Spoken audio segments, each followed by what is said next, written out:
Hi everybody. Firstly, let me say how thrilled I am and proud to get this award from the Orangutan Republic Foundation. Thanks to Gary and everybody involved. Myself and Gary go back quite a long way. I'm sure he has some stories about our adventures in Borneo that he can share. We're standing right now at the edge of the Gunung Leuser National Park in North Sumatra, but just as importantly, and more importantly in fact, it's also the edge of the 2.6 million hectare Leuser ecosystem. Now 85% of all the Sumatran orangutans left in the world live within this 2.6 million hectare Leuser ecosystem. It's also the last place on earth, the only place where you can find orangutans, rhinos, elephants and tigers living side by side. But protecting this area, we've got some real battles ahead right now, because the government of Aceh province, in which most of the Leuser ecosystem sits, has completely ignored and omitted to mention its existence in their spatial planning. There are many new roads crisscrossing parts of the ecosystem and threatening to render the orangutan populations in those areas non-viable and ultimately doomed to extinction.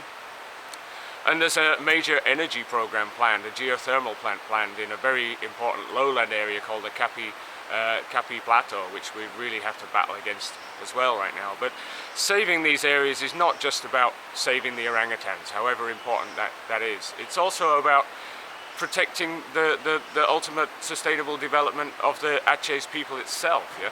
I mean, this area, Indonesia is the third biggest emitter of greenhouse gases in the world. And now, unlike the US and China, whose emissions come from fossil fuel burning, in Indonesia it's all about burning forests and peatlands.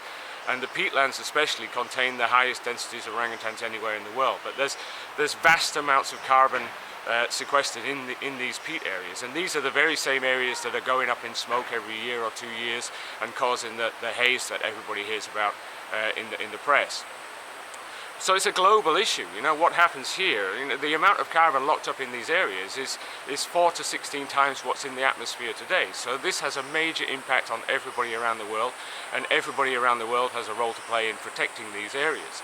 But also, once you go into these areas and you drain them and you log them and you incinerate everything that lived there, and then you actually lower the land surface itself and make it vulnerable to encroachment from the sea. So there's no way you can argue that this kind of development is in the economic interests of the province, and quite the contrary in fact. What you end up with is all these natural disasters that destroy entire towns, like Bukit Lawang, where we are right now, which was pretty much destroyed in 2003. And you basically trap the local people in poverty. The destruction of these forests for palm oil and whatever is not poverty alleviation. It's actually trapping the local people in poverty while somebody else gets very, very rich. So please support the Orangutan Republic Foundation. They're doing great work. They have lots of people based around here doing sustainable development programs, education, and also providing scholarships for students, some of whom come to our Orangutan Reintroduction Center in quarantine and do their degrees and research projects. So it really is achieving a great deal of work. And the future of these areas is all in the hands of the local Indonesians themselves, not me and Gary coming in here and doing the work, but supporting Indonesians themselves to protect their own environment and their own natural resources and secure their own sustainable economic future. So thanks a lot for the award. I really appreciate it. It really does make a difference. And keep up the great work and support Gary and the Orangutan Republic Foundation as much as you possibly can. Thank you very much.